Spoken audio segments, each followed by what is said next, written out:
สวัสดีครับเรื่องราวที่ผมจะเล่าต่อไปนี้เป็นเรื่องราวที่เกิดขึ้นเมื่อสมัยตอนที่ผมยังเรียนอยู่มหาวิทยาลัยและเป็นเรื่องราวที่เกิดขึ้นกับผมเองถึงแม้ในปัจจุบันผมจะเรียนจบมาประมาณ4 ปีแล้วแต่ผมก็ยังจำเรื่องนี้ได้ดีครับ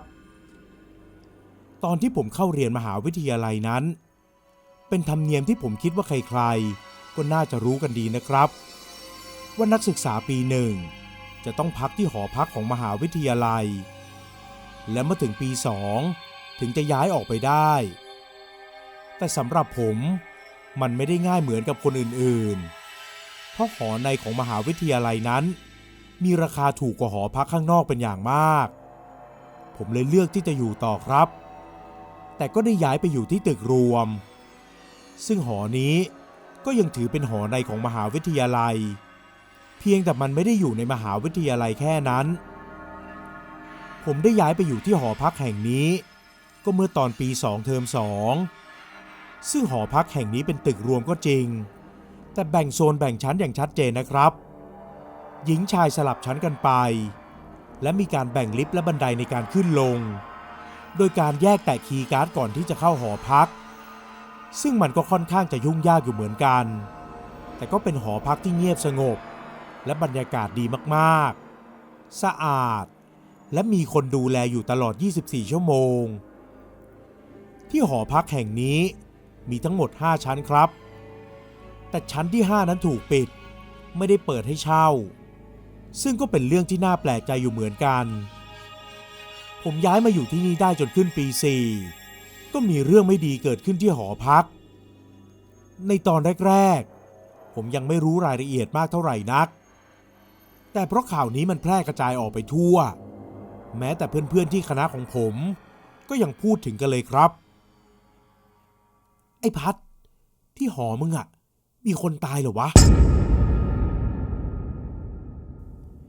มึงพูดเรื่องอะไรกูไม่เห็นรู้เรื่องเลยเอ้าไอ้นี่มึงก็ทำเป็นไม่รู้เรื่องไปได้คนเขารู้กันไปทั่วแล้วมึงอยู่หอนั้นแท้ๆจะไม่รู้เรื่องได้ยังไงผมเองก็ยังไม่ค่อยเข้าใจในสิ่งที่ไอ้น็อตเพื่อนของผมมันพูดสักเท่าไหร่จนกระทั่งเย็นวันนั้นที่ผมเดินทางกลับไปที่หอพักหลังจากเลิกเรียนแล้ว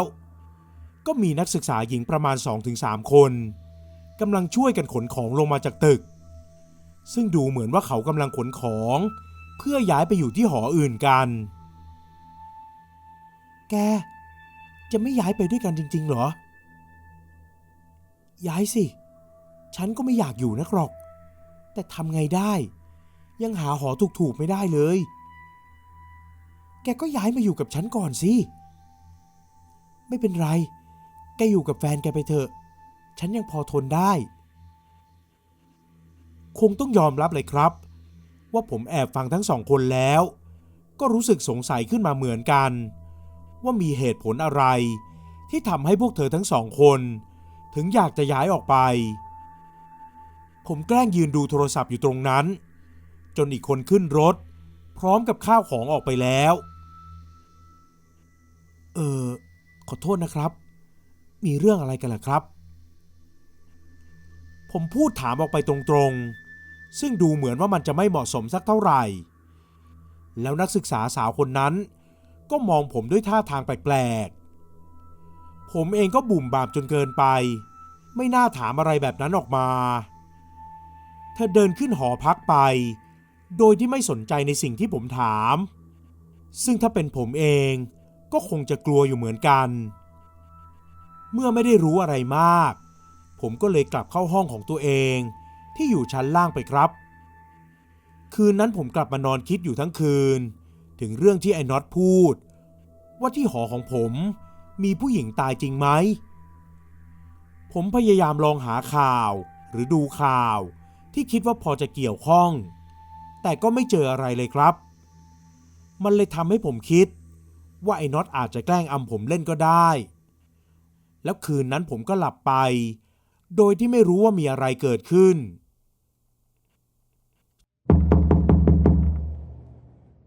จนกระทั่งมีเสียงเคาะประตูดังขึ้นที่หน้าห้องของผม ผมงัวเงียตื่นขึ้นมาได้ก็นึกสงสัยว่าใครมาเคาะประตูห้องแล้วเสียงเคาะก็เงียบไปแต่มันก็ดังขึ้นมาอีกครั้งผมเลยลุกขึ้นจากเตียงและเปิดไฟเดินไปยืนที่ประตูและถามออกไปว่าใครแต่ก็ไม่มีเสียงตอบรับใดๆตอบกลับมาผมลังเลใจอยู่นานพอสมควรผมเลยตัดสินใจเปิดประตูออกไปและเห็นว่ามีผู้ชายคนหนึ่งยืนอยู่ที่หน้าห้องของผมครับเขาทำท่าจุ๊ปากเพื่อให้ผมเงียบเสียงและผลักผมเข้ามาในห้องแล้วตัวเขาเองก็เข้ามาในห้องเหมือนกันผู้ชายคนนั้นมีท่าทางที่ตื่นตระหนกพอสมควรและมองตรงมาที่ผมซึ่งผมเองก็จ้องมองเขาเหมือนกันขออยู่ด้วยแค่แป๊บเดียวแค่แป๊บเดียวจริงๆผมไม่ทำอะไรแค่ขออยู่ด้วยก่อนผมไม่ได้ตอบอะไรและเริ่มสงสัยว่าผู้ชายคนนี้อาจจะไปทำอะไรที่ไม่ดีมาหรือเปล่าผมไม่ได้ร้องโวยวายเพราะไม่รู้ว่าเขาไปทำอะไรมาก็เลยได้แต่นั่งอยู่เงียบๆในห้องและมองดูพฤติกรรมของชายคนนั้นครับเขาเดินวนไปวนมาอย่างกระวนกระวายและมองออกไปที่ระเบียงห้องของผมอยู่บ่อยๆเขาเดินไปดูที่ระเบียงอยู่หลายครั้งจนครั้งล่าสุดที่เขาเปิดม่านออกไปดูจู่ๆก็ร้องโวยวายออกมาเสียงดังลั่นเฮ้ยอย่ามายุ่งกับกูอย่ามายุ่งกับกูมึงตายไปแล้วมึงอย่ามายุ่งกับกูผมตกใจกับสิ่งที่ชายคนนั้นพูดเป็นอย่างมากเพราะท่าทางของเขาดูกลัวเอามากๆผมเลยหันไปจ้องมองที่ระเบียงดูบ้างตอนนั้นเหมือนประตูที่ระเบียงจะถูกเปิดเพราะผู้ชายคนนั้นก่อนที่ลมจากข้างนอกจะพัดให้ม่านไหวไปมาตามแรงลมและในจังหวะนั้นเองที่ผมเห็นร่างของใครบางคนยืนอยู่ที่ระเบียงห้องของผมมันเป็นร่างของผู้หญิงคนหนึ่งครับเธอจ้องเขม็งมองเข้ามาข้างในห้องเหมือนกับจ้องผู้ชายคนนั้นผมสลับไปมองเขาอีกครั้งและมองกลับไปที่ระเบียงก็ไม่เห็นใครแล้วผมขนลุกและรู้สึกกลัวขึ้นมาทันทีคุณไปทำอะไรมาคุณออกไปจากห้องผมเดี๋ยวนี้นะผมกำลังจะเปิดประตูห้องแต่ชายคนนั้นก็เข้ามาคว้าแขนผมไว้เขายื้อยุดไม่ยอมให้ผมเปิดประตูไม่นานก็มีเสียงเคาะประตูห้องดังขึ้นอีกครับขอโทษนะครับนี่เจ้าหน้าที่ตำรวจไม่ทราบว่ามีใครอยู่ในห้องไหมครับเสียงคนจากด้านนอกพูดขึ้นมาซึ่งผมได้ยินอย่างชัดเจนผมหันไปมองผู้ชายคนนั้นและรีบถอยตัวห่างออกมาตอนนั้นผมรู้แล้วครับว่าเขากำลังหนีตำรวจผู้ชายคนนั้นพยายามบอกกับผมว่าเขาไม่ได้ทำอะไรเขาแค่อยากจะขอหลบเท่านั้นทำให้ผมรู้สึกเป็นกังวลอย่างมากที่มีเหตุการณ์แบบนี้เกิดขึ้นและไม่ไว้ใจผู้ชายคนนั้นมากกว่าเดิมซึ่งตำรวจยังเคาะประตูอยู่ที่หน้าห้องอีก 2-3 ครั้งก่อนจะเงียบไปแล้วชายคนนั้นก็บอกกับผมอย่าไปบอกใครนะผมจะไปแล้วจริงๆเขาพูดพลางเดินไปที่ระเบียงและออกไปที่ระเบียงครับแต่เขาก็ไปไหนไม่ได้เพราะมันเป็นชั้นหนึ่งที่มีที่กั้นตรงระเบียงไว้เขาเดินอยู่ที่ระเบียงวนไปวนมาและมองมาที่ผมเหมือนกำลังคิดหาทางที่จะออกไปผมเองก็ไม่กล้าพูดอะไรครับเพราะตลอดเวลาที่เขาอยู่ตรงนั้นผมเห็นร่างของหญิงสาวที่ไม่มีขายืนจ้องมองเขาอยู่ตลอดเวลา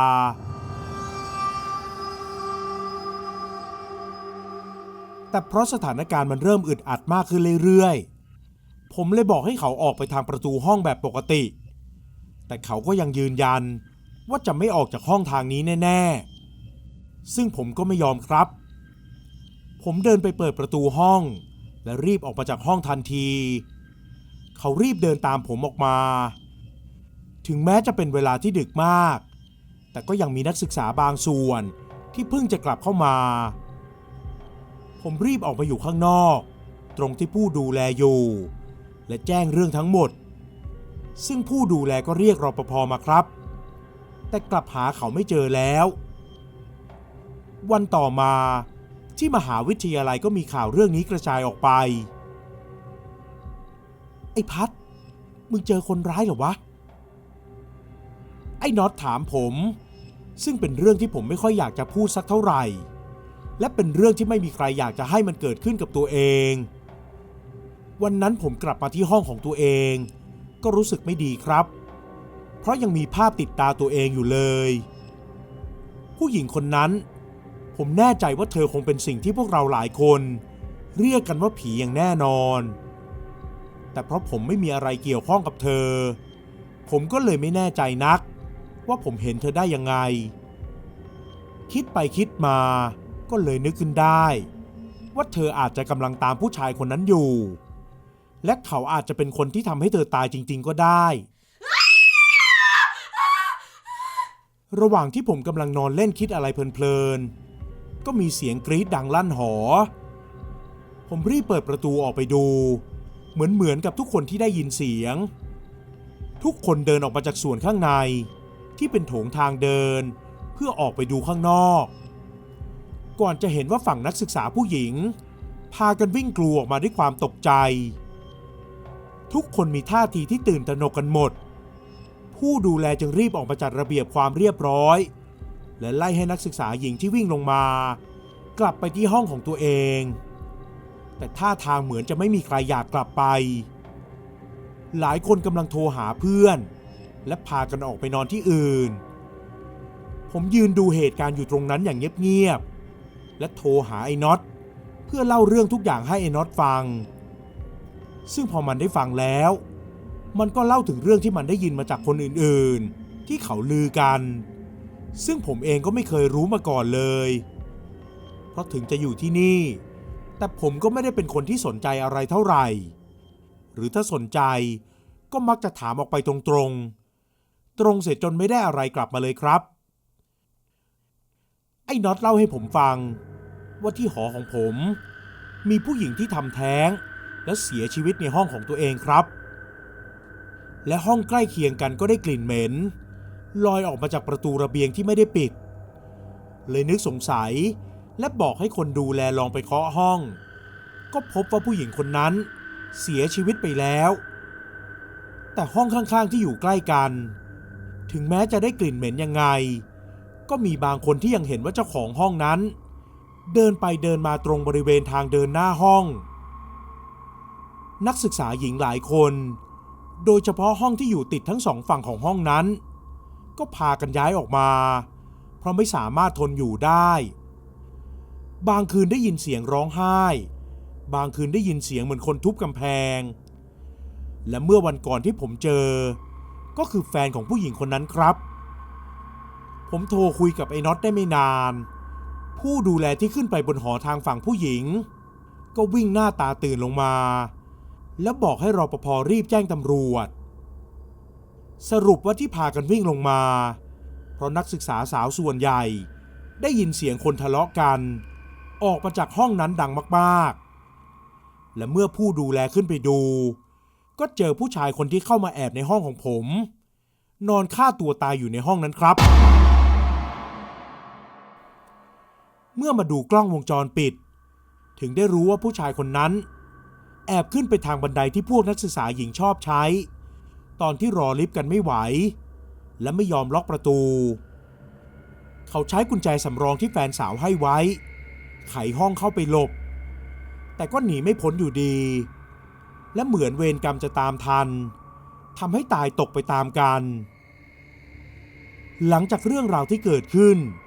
ก็ทำให้มีคนทยอยออกกันไปเรื่อยๆครับเพราะทนความหลอนของทั้งผู้หญิงและผู้ชายไม่ไหวตึกฝั่งนั้นเลยถูกปิดอย่างถาวรและเหลือไว้เพียงแค่ฝั่งของผู้ชายเท่านั้นแต่เอาเข้าจริงๆวันดีคืนดีที่ผมออกไปตรงระเบียงตอนดึก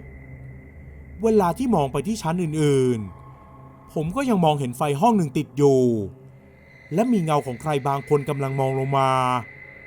เลยทำให้ผมไม่กล้าออกไปตรงระเบียงตอนดึกๆเท่าไหร่ครับซึ่งเรื่องราวของผมก็มีเพียงเท่านี้สวัสดีครับ